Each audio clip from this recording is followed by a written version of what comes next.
The following program is sponsored by CBN. Coming up, she was the perfect child. I made straight A's in school, I babysat, I cleaned. But she was carrying a secret. I'll feel pretty if I just lose a little bit more. How she conquered her addictions. You're not gonna steal one more moment of my life. On today's 700 Club.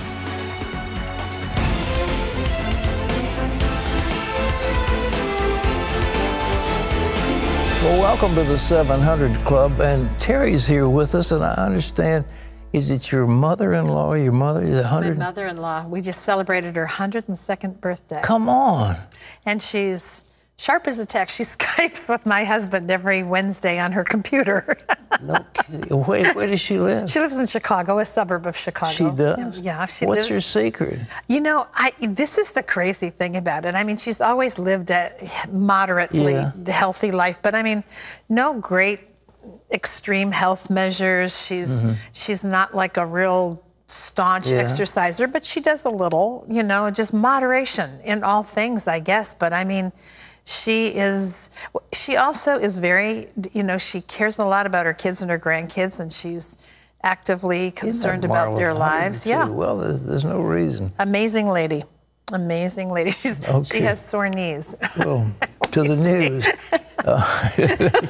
All right. Happens to all of us. Yes. Well, anyhow, as you remember, folks, yesterday, I did call it. I said on this program that I believe Supreme Court Justice Anthony Kennedy was going to step down. And a few hours after that show was off the air, he announced that indeed he was going to retire. And now President Trump gets to choose his replacement. And his decision could shape the Supreme Court for decades to come. Well, Trump has promised to act quickly, and Senate Republicans want to have that new justice seated before the midterm elections. But Democrats are already promising a fight and using scare tactics to delay any vote. Well, Heather Sells brings our coverage. Kennedy played a crucial role on the court, often providing the key swing vote when the other 8 justices were split. The president noted his influence at a North Dakota rally on Wednesday night. The travel ban ruling underscores just how critical it is to confirm judges who will support our Constitution. Ronald Reagan nominated Kennedy in 1987 after his first 2 choices failed. Kennedy will likely be remembered for his gay rights decisions. In 2015, he wrote the majority decision giving gay couples the right to marry. He also voted to uphold Roe v. Wade in a challenge to abortion in 1992.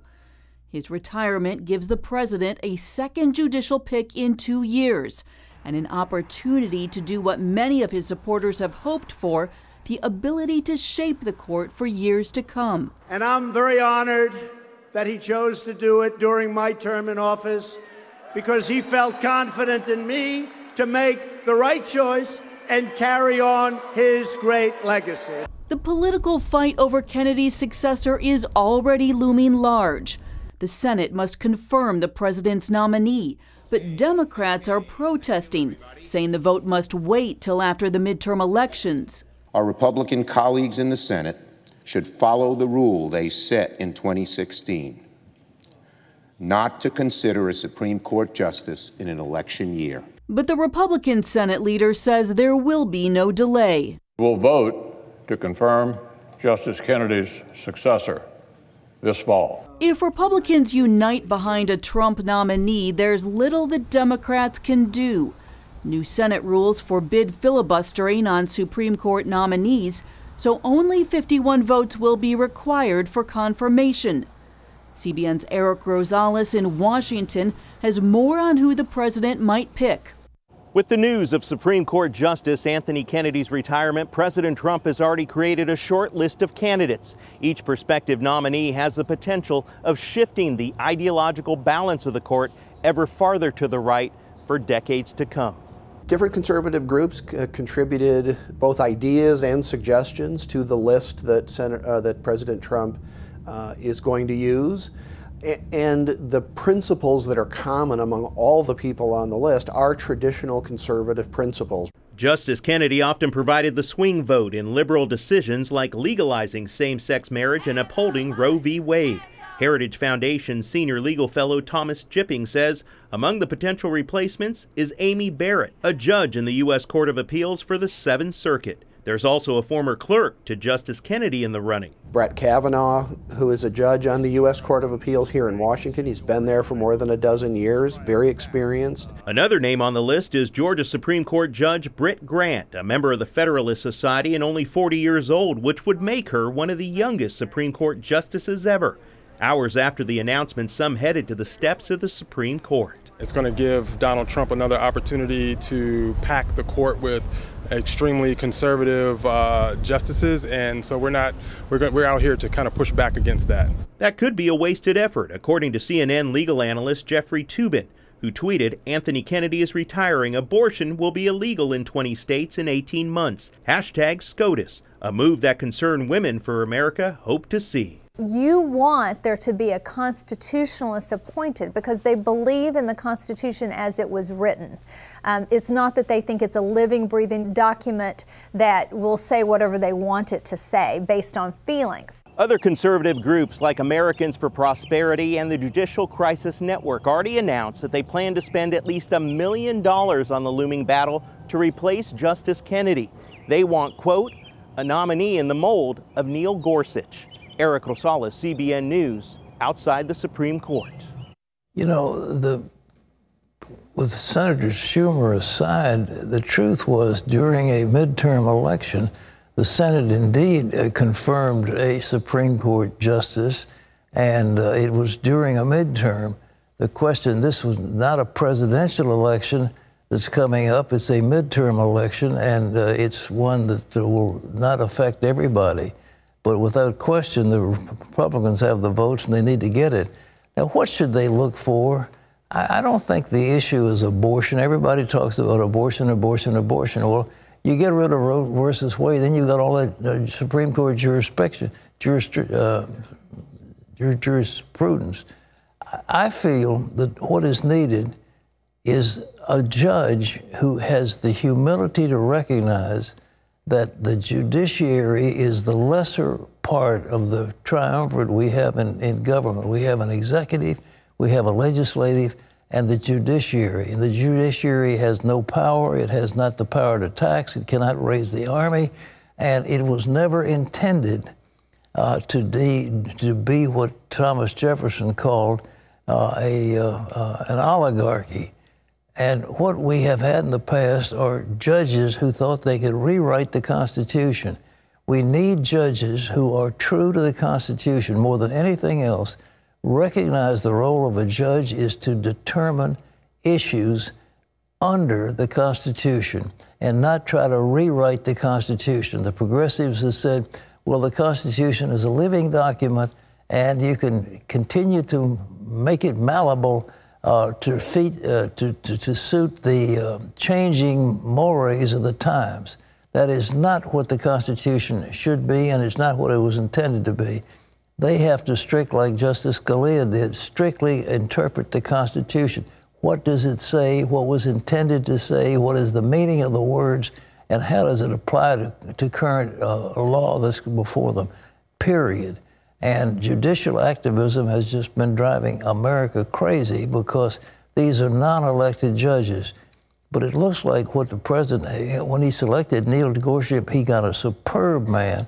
And there'll be a number of Democrats who should be voted for his nominee. I think of it as a man named Bill Pryor, who is down the Fifth Circuit. He's a tremendous judge. He was the one that was lying up after Gorsuch. And we haven't heard too much about him, but he's 56. I don't know if that is too old. They're trying to get somebody in the 40s so they can stay on for years and years and years.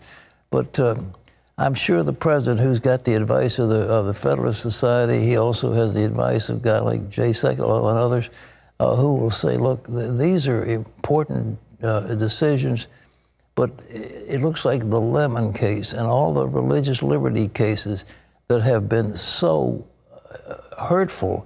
You know, that little children can't pray over their milk and cookies, and you can't have prayer, and you can't have Bible clubs, and you can't have this, that, and the other. All that has got to stop, and it looks like to me a well-planned assault by a group like the American Center for Law and Justice, after a new court is set up, we can have some serious jurisprudence, some serious changes of the law. It won't be just Roe versus Wade. It'll be a whole lot of other cases that deal with religious liberty and the role of the Constitution and the role of the judiciary in the lives of people. Do you think it'll actually happen swiftly? Oh, yeah. I mean, they can't. There's nobody can stop them. I mean, you know, the Democrats took away what we call the nuclear option. They did it. Harry Reid did it. And so now it takes a simple majority in the Senate to confirm a Supreme Court judge. And if they get somebody of the same skill as Neil Gorsuch, he was an incredible selection, incredible. So they need somebody like that, and the president has got a list that he's been advertising. So he'll cut it down to about 3 people, then he will personally interview each one of those, and we'll have a marvelous selection. And here's some of the potentials that you see pictures of. They're talking about the possibility of a woman. I don't know if they've got a number of women, whether because of the abortion thing that they want to have somebody who, but you know, they already have 3 women on the court, so it's not that it's an all male-dominated crew. They've got Sotomayor, they've got Kagan, and they've got the lady that's been there forever and ever and ever. So, but we'll see. But ladies and gentlemen, it is an important thing, and it shows how very important our elections are. And this thing, I mean, do whatever you can to back up the president's nominee when it makes it. But they need to move this thing forward, and the Democrats can't stop it, and they know it, and it's probably driving them crazy. Terry. Well, coming up, even if the Supreme Court vacancy will be filled by November, it's still going to loom large during this year's midterms. And as we're finding out, it's already shaking up to be a chaotic election year. CBN News is going to explain more next.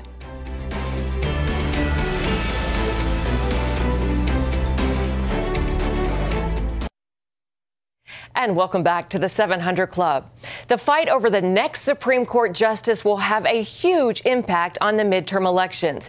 Democrats are already reeling after one of their most powerful congressional leaders lost in a primary this week. CBN's Jenna Browder has more on what this could mean come November. It's being called the political upset of the year. She's looking at herself on television right now. How are you feeling? Can you put it into words? Nope. I cannot put this into words. In New York, 28-year-old Alexandria Ocasio-Cortez beat one of the most powerful Democrats in Congress, Joe Crowley, a man who many thought would be the next Speaker of the House. This is for Alexandria Ocasio-Cortez. So this was the upset of the year, and a really big deal that I think sends shockwaves throughout the Democratic Party and frankly the Republican Party as well. Rick Klein, political director at ABC News, says her win likely won't cost Democrats the seat, but it could hurt their messaging. Republicans are going to making the argument, look, they're the party of open borders. They're the party of rampant runaway crime, of legalizing drugs. And if they have examples to point to, whether it's in New York or elsewhere, they're going to jump on that and say this is what represents the Democratic Party. Ocasio-Cortez, a former Bernie Sanders organizer, calls herself a Democratic socialist. She proposed eliminating the Immigration and Customs Enforcement Agency. And if she wins in November, she'll be the youngest woman ever elected to Congress.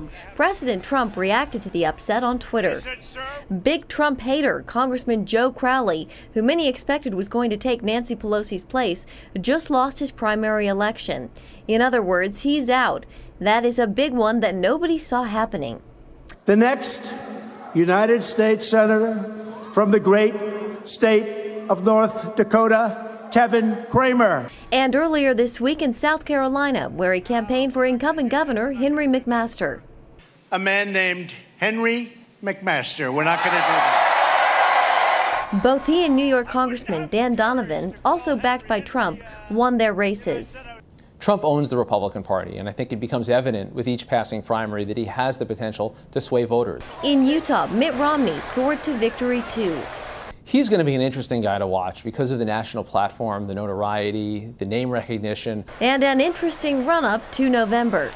If there's one big takeaway from this week, Klein says it's this. It's late in the primary season, but no Democrat or Republican incumbent can rest easy. In Washington, Jenna Browder, CBN News. We've got people. Thanks, Jenna. Pat, the fight is on. It's indeed on. And Jay Sekulow is here with us. He's Executive Director of the American Center for Law and Justice, and Jay's joining us by telephone. Jay, hey, this isn't unexpected that who is the president looking for? What are the criteria he's going to be using? Well, Pat, I think you saw it in the appointment of Neil Gorsuch. So Neil Gorsuch was a justice who has a very similar judicial philosophy, and we saw that play out in the last year with his decisions as the late Justice Antonin Scalia.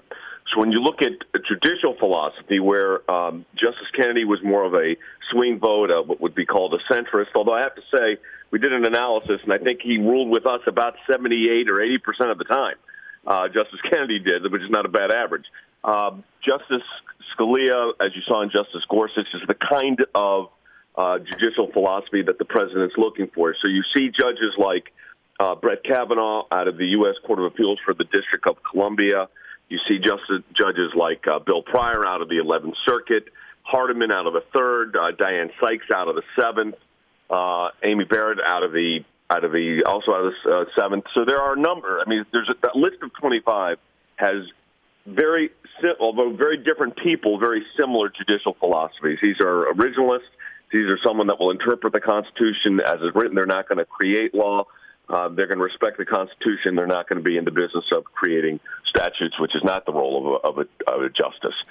But this is although not surprising that it happened, because I think a lot of us were anticipating that this well could happen.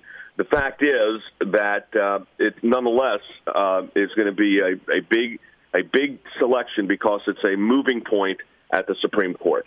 Jay, I want to ask you this. If there is a solid 5-4 decision, there can be some jurisprudence made, especially in religious freedom.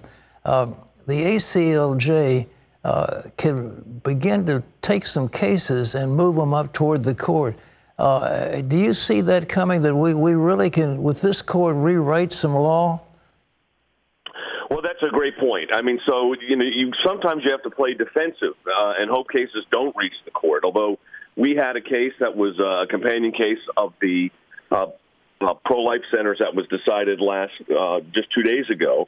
That case will get a summary reversal probably Friday. It's called a GVR. They'll grant the cert petition, vacate the lower court opinion, and put in the new opinion consistent with the Supreme Court's decision. We've got another case that's headed up there, a free speech academic freedoms case that's going to be at the Supreme Court this fall, and I think we'll get a cert grant. So you could look when you have to be able to count to 5, as the story goes, and I don't like, as you know, I don't like taking big risks on cases where you don't think you're going to be able to create good law. So I think with the 5th justice, that's a consistent vote. You can be more aggressive in the kind of cases you take, and I think, look, the other side has done that too. That's not any great secret. It's just the way that it works. But I think at the end of the day that you'll have a consistent 5-justice conservative Supreme Court, which we've not really had because Justice Kennedy has been such a swing vote on so many issues. Are they looking for, there's somebody talk about a woman, there's somebody talking about the young. The thing about Gorsuch was that he was young and so highly qualified. Are they looking at a woman, or do they have enough women on the court already? Well, look, I think the president is committed to finding the best nominee that reflects the judicial philosophy of someone like Justice Gorsuch and the late Justice Scalia. There are a lot of great women judges on that list. I don't think this is not a gender-specific test, obviously. What you have is a situation where, and I think this is the critical part, it's going to be the most qualified nominee. But the age factor is a factor, and you'll look at the nominees. I think you're going to see nominees in their late 40s and early 50s. And that's because the longevity of the imprint of a president is the Supreme Court. And numbers of these justices served for Justice Kennedy, for instance, I litigated in front of him for 3 decades. for 30 years. So the president said he wants someone that could serve for 40 years. So I think you're going to look at someone that's got youth. For instance, Brett Kavanaugh, Bill Pryor, they're in their late 40s, early 50s. They'd be around a long time. All right, let me ask you, there's some things like that lemon thing that Scalia said is like a ghoul that keeps coming up. You need to drive a stake through its heart. Can they do away? Some of these religious rulings have been very hurtful for Christians. Can you set some cases in motion? Do you have something in the lower courts that might get cert that we could work with? Well, there are cases that we have on Establishment Clause cases that are already winding their way up. And you're right, a fifth justice on those cases could well, and I think we'd win them anyways, but I think could well end some of these tests that the Establishment Clause have that have just lingered. And they lingered for decades. You mentioned the lemon test. That was the quote was from Justice Scalia. It was a 1992 opinion that case I argued, the Lamb's Chapel case. It was an ACLJ case, and if you remember, as you said, it was like a ghoul in a late-night horror show that keeps waking up, scaring the little children of Santa Marita's school district and their school board lawyers. But yet here we are, 25 years, 26 years past 1992, and the lemon test is still not fully 6 feet under. So I think you will see that because there'll be a consistent jurisprudence. And as you saw with Justice Gorsuch, and you saw certainly with Scalia, when the Justice Scalia death took place and the Gorsuch replacement, that did not move a vote. That was a replacement vote. The Justice Kennedy being replaced will signal some vote differential. And I think that's very important, and that's where the lasting legacy of the president will be most felt. Last question. Are you wrapping up this work you're doing for the president? It looks like this case with Mueller has just gotten all confused in the FBI malfeasance. Are you going to be able to move that thing along so you can get out of that deal? Look, the FBI report that came out, the Inspector General's report on James Comey, was just one now. Remember, it's just one report of another one that was released was on Andrew McCabe. Then you have a third Office of Inspector General report that's going to be issued on James Comey and the leak of the information. The leak of the information was the notes that he took of his conversations with the President of the United States. So my hope is, and I never set dates. I have some colleagues that set dates. I don't set dates. But it's moving expeditiously, and I think we will see this wrap up sooner rather than later. I think for the good of the country, for the American people, and so the president can continue doing his job. That's owed to the American people. So I'm optimistic that we're in the final stages of that. Yeah. But you know what? I learned in this, Pat, you never know. So I don't predict. But we're moving expeditiously. All right. Well, stay with it, Jay. God bless you. Our prayers are with you, buddy. Thank you so much. Thanks. All right. Jay Sekulow, the inspired leader, a general counsel of the American Center for Law and Justice, of which I happen to be the president, whatever that means. They've done some great work over the years, haven't they? Great work, and he's working as a key figure in the president's legal team. But it's time for that to wrap up. He needs to get back because it's time to, as I say, to begin to shape some law. And you have to take these lower court cases, take them up through the various channels, the district and the circuit courts, and then get certiorari from the Supreme Court. And we've been able to get an incredible number of cases approved by the court for their hearing. And then if Jay goes and argues those cases before the court, we're going to see some significant victories in religious freedom particularly. And I think that's important. But that lemon thing, Scalia said it's like a ghoul that keeps rising from the grave. We need to drive a stake through its heart. That was years and years ago, and it's still around. Okay, let's go over to Wendy for more. Thanks, Pat. Well, members of Congress are putting aside partisan differences to pass a massive package of bills aimed at ending America's growing opioid crisis. Abigail Robertson brings us more on how they're tackling the issue affecting every district in the country. If there's one thing in Washington lawmakers can agree on these days, it's the urgent need to address the opioid epidemic. This is a national crisis right now. Every member has the stories from their district, including Washington State Representative Kathy McMorris Rogers. I have a friend who was a skiing accident, and now she's addicted, has lost her kids, addicted to heroin, and this is just one example. In the past 2 weeks, the House passed close to 60 bipartisan bills tied to opioids. They target multiple issues, from preventing addiction to expanding access to treatment. There's no one solution to this problem. This is an epidemic. It's killing 115 Americans every day. Representative Buddy Carter, a former pharmacist, tells CBN News this is a complicated situation. Active in the legislative process, he's written one bill that would give pharmacists tools to identify fraudulent prescriptions. Still, he cautions Congress against overreacting and punishing those following the rules. As a pharmacist, it's the only thing worse than me filling a prescription that's going to be diverted or going to be abused would be not to fill a prescription for someone who truly needed that medication. Carter also talks about the need to close a big gap in the medicine physicians can prescribe. Once you get past ibuprofen and acetaminophen and tramadol, then you jump to the opioids, and that's a big gap in between those two. And we need the pharmaceutical manufacturers who have worked miracles through research and development. We need them to come up with some alternatives for us. He tells CBN News he's pleased with the strong bipartisan effort in the House and hopes the Senate will act soon on this crisis. This is something that needs to be addressed immediately. The sooner the better. The White House strongly supports the legislative moves, while the President's Opioid Commission works to raise awareness on the issue. Both ends of Pennsylvania Avenue are working together to bring an end to the crisis. Reporting from Capitol Hill, Abigail Robertson, CBN News. Thanks, Abigail. Pat, great to see lawmakers coming together on this one. Well, we hope they will, but you know, the problem is that the Congress themselves has allowed these big pharmaceutical companies, they have dumped enormous numbers of opioids into the rural areas, these tiny little towns. And you say, what are you trying to do? They flooded them.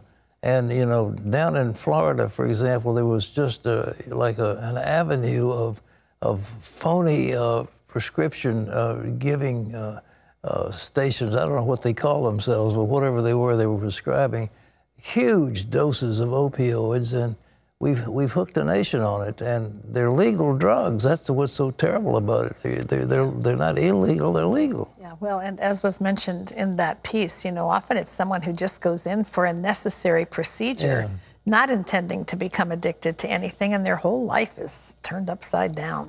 Dangerous. Well, you know, there's something called oxycodone, and when I had a knee replacement, they gave me this stuff. They said it's available for, quote, breakaway pain. Well, I wasn't going to take it. I didn't care how broken the pain was. But I didn't have that much pain. But nevertheless, I wasn't about to take that stuff because it is highly addictive. And you just never know when you have 1 or 2 doses of it, how many times you may want more than 1 dose. Exactly. And, you know, that's there you have it. There you have it. Okay. Yeah. Well, coming up, she was a pastor's kid in a family with 8 other siblings, and she constantly felt like she was being ignored. I was ugly, fat, disgusting, and angry at myself. Something about me wasn't lovable. I felt invisible. That feeling led to a 6-year-long struggle, and it's one that took her to her breaking point. Hear her amazing story of recovery. That's coming up next.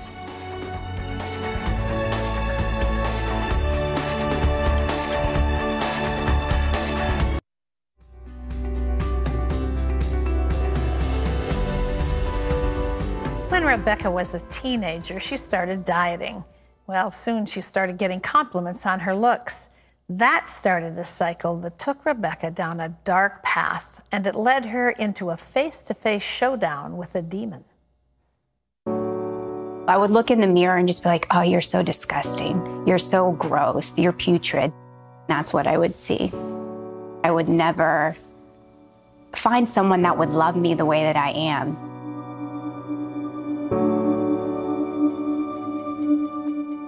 Even though we were all close and I knew that I was loved by my parents and I knew that I was loved by my family, I felt invisible and that I wasn't seen and that the things that were important to me weren't important to anyone else. So I got involved in worship ministry. I started singing. I made straight A's in school. I babysat, I cleaned, I did anything that I thought would earn attention. Something that said like, I see you, I know you, I love you.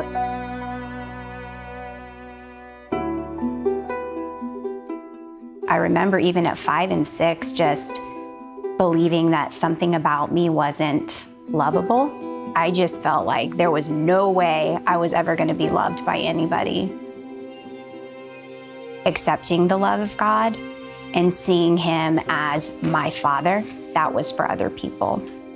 I had decided that he wasn't there for me.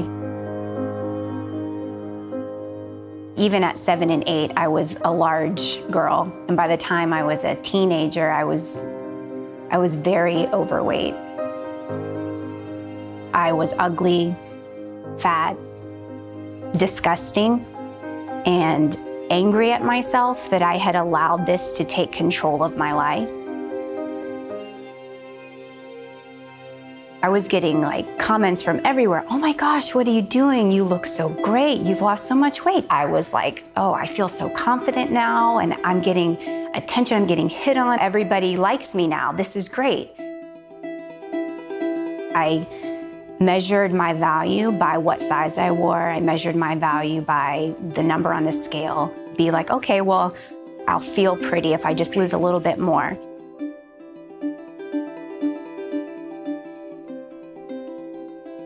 I became addicted to losing weight. Whatever I took in came right back out. I felt relief. Anytime that I would purge, I felt relief. But inside, anytime I looked at the mirror, I still felt those same things that I felt when I was young and overweight. Ugly, disgusting, putrid, fat. Even though I pretended to be happy, I was so miserable. I went out and I bought some celery and I was eating the celery. And I remember looking it up online to see how many calories are in a stalk of celery. And I saw that there was sodium in celery. And I remember having like a mental breakdown. I was calculating where I could go and exactly how long I had to get this celery out of my system so that I didn't gain weight or water weight or whatever. And it was kind of like I had this moment where I stepped outside of my body and I looked at myself freaking out over celery. And I was like, I'm gonna die if I keep going this way. I discovered that everything I had thought my whole life was a lie. I was taught to write down every lie that I believed about myself. And for every lie, I had to research the Bible and find a verse that spoke the opposite of what I believed, which was the truth. I am a daughter of the Most High God. I am beloved. He is the God who sees me. He's the God who knows me.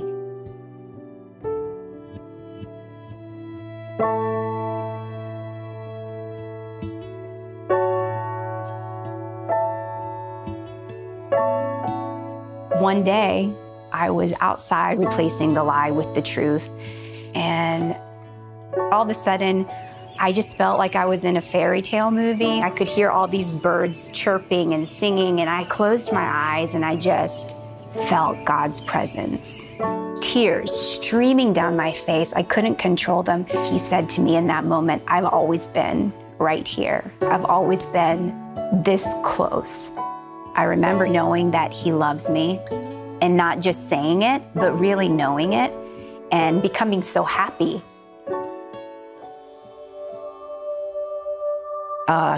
You're getting fat again. You're unlovable. Look at this, look at that. There's no way that anyone could ever love you.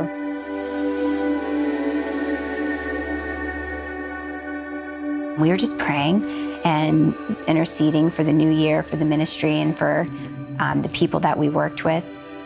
It's like something came over me, and it's like I saw the demon that had been tormenting me for so many years, it still was just like haunting me and tormenting me, and I got angry and something just came over me and I just stood up and I started rebuking it.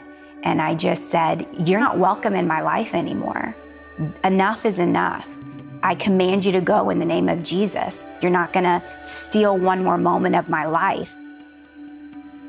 How deep the Father's love for us, how vast beyond all measure, that He would give His only Son to make a wretch His treasure.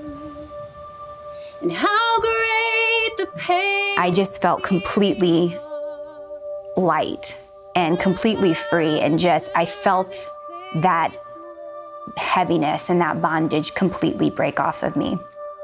I had been completely renewed to the fact of who I was. I am a daughter of the Most High God. I am beloved. To glory.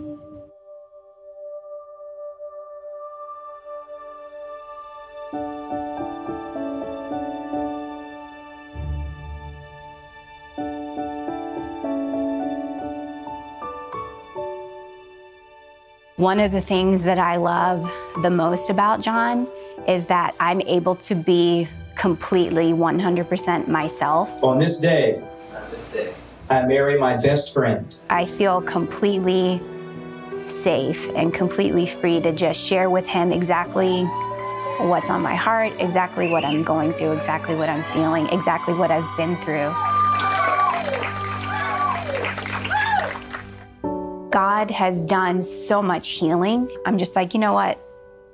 When you're free, you are free. I'm a new person, that person who did those things doesn't exist anymore. I know that I am seen, and not just by God, but I am seen by the man who loves me. I know that I am lovable, and I know that I am loved. I love myself. The one that the Son sets free is free indeed. Jesus said that that's why He came, that He came to set the captives free. So in your knowledge that there is a God who is a good God and who loves you, whether you can receive that for yourself or not, you need to know there is an enemy of God. And his great joy is to cause you to believe the opposite. He's the little voice that comes in and says, "You are ugly, you are unworthy, you are putrid, no one could possibly love you." You know what Scripture says about him? He's the father of lies, of lies. One day after walking through much of this journey, Rebecca actually saw that demon for what he was.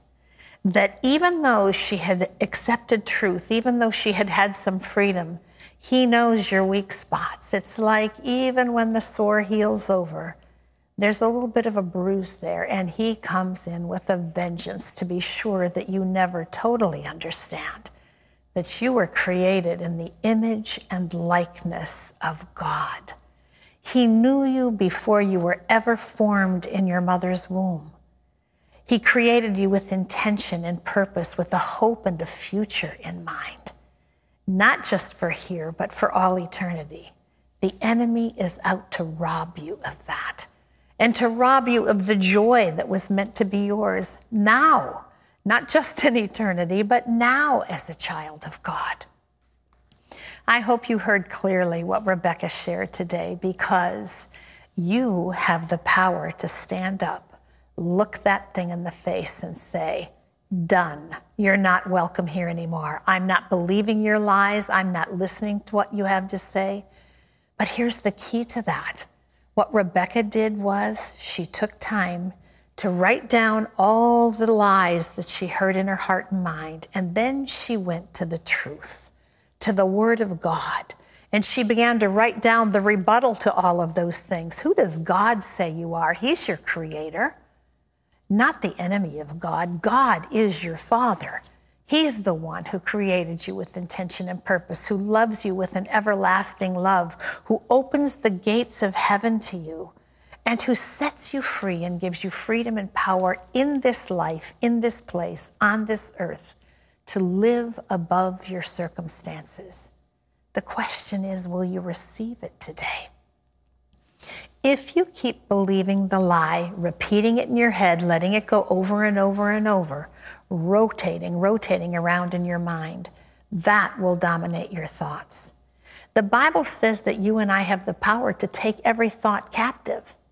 So start to do that. It's hard at first. I know, I've had to do it too, where you have to say, God, I'm so sorry, I'm doing it again. Let me start fresh right now, moment by moment by moment. He will give you the power to overcome the lie that you've believed in. One day, just like Rebecca, you will hear the birds sing. The sun will come out, and it will all make sense to you, and you will have your freedom. Start that today. Start by making Jesus the center of your life, the one who came to set you free. He's here right now. He's closer than you could think or know or imagine. So let's talk to him together right now. Just pray with me. Jesus, I am coming to you today, first of all, just acknowledging that I fall short of the mark. I am a sinner, but I also ask your forgiveness for listening to the lies. I want to know who you say I am. I want to become what you created me to be. I want to exchange the lie for the truth, and I know that only you can give me the power to do that. So today, I'm coming to you saying, will you be the Lord of my life? Will you be the Savior of my soul? Will you teach me what it means to be set free, to walk with you, to know you? Will you show me where the lie is so that I can renounce it in your name and say no more, no more? Jesus, fill me with your Holy Spirit. Change the way I think, the way I see things, the way I hear things. Change the things that I've harbored in my heart. I'm asking you, Savior, set me free today. And I'm asking this in your name. Amen. If you've prayed that prayer with me today, you've begun the adventure for which you were born. We want to help you grow in your relationship with the Lord. So by calling our toll-free number, we'd love to send you for free a new day. This is a packet that Pat's put together for you. How do you follow Jesus? What do you do now that you've prayed this prayer? It's filled with wonderful advice and counsel, all from the Word of God. And if you are struggling with an eating disorder, whether it's anorexia or bulimia, we've got an overcoming eating disorder pamphlet, and we'll throw that in with you as well. Ask for it when you call. Here's the number. It's 1-800-700-7000. Just call and say, I just prayed that prayer and I'd like the information that was offered today. We'll send it out to you right away. Well, still ahead, time for questions from our inbox. One viewer says, I had my tubes tied. My soon-to-be husband doesn't know. He wants a baby. Can God reverse the surgery? Well, Pat's going to weigh in during another round of your questions. He's got some honest answers, and that's next.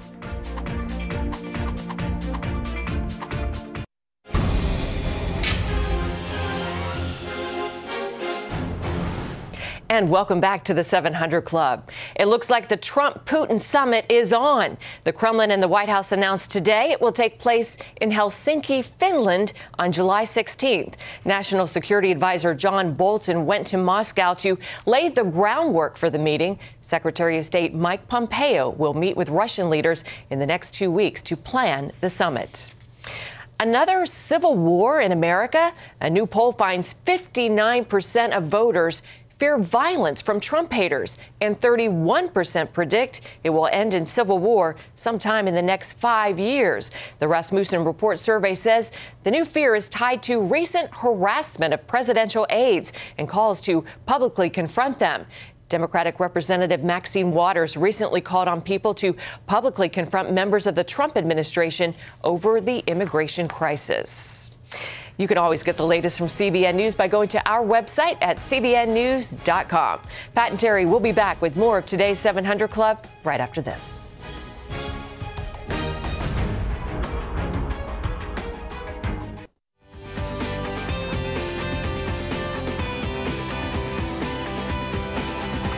In Indonesia, a boy named Yuda once bullied the kids in his neighborhood. Now he's bringing them to church, and he says it's all because of a lesson he learned while watching CBN's animated series, Superbook. Even at a young age, Yuda was becoming a bully. He often fought other kids or teased them, lots of times with help from his friends. I bullied them at school and also around my house. I tried to make them cry. Yuda had learned at home that fighting was the way his parents solved their problems. They usually fought about money. Yuda grew up in a secular home in Indonesia. His parents never attended mosque or church. Then one day, a Sunday school teacher invited Yuda and some other kids to visit her Sunday school class. Yuda remembers something he learned watching the CBN Superbook episode, In the Beginning. I saw Lucifer disobey God. I didn't want to be like Lucifer. Yuda's teacher invited the children to pray to receive Jesus as Savior. I prayed, Jesus, please come into my heart. I also asked God to please forgive me for fighting and being a bully to other kids. Yuda later invited his best friends to come and watch Superbook too. This is his teacher, Priska. Not only Yuda has prayed to become a Christian, but his best friends prayed to receive Jesus too. And Priska and Yuda's mother report that his behavior has radically changed. Now, he's praying for his parents to know Jesus too. I love Superbook because it helped me to stop being a bully. Thank you, Superbook. Yuda the bully is now Yuda, child of God. And it all happened because he was able to hear what the Bible has to say about who he is, about who God is.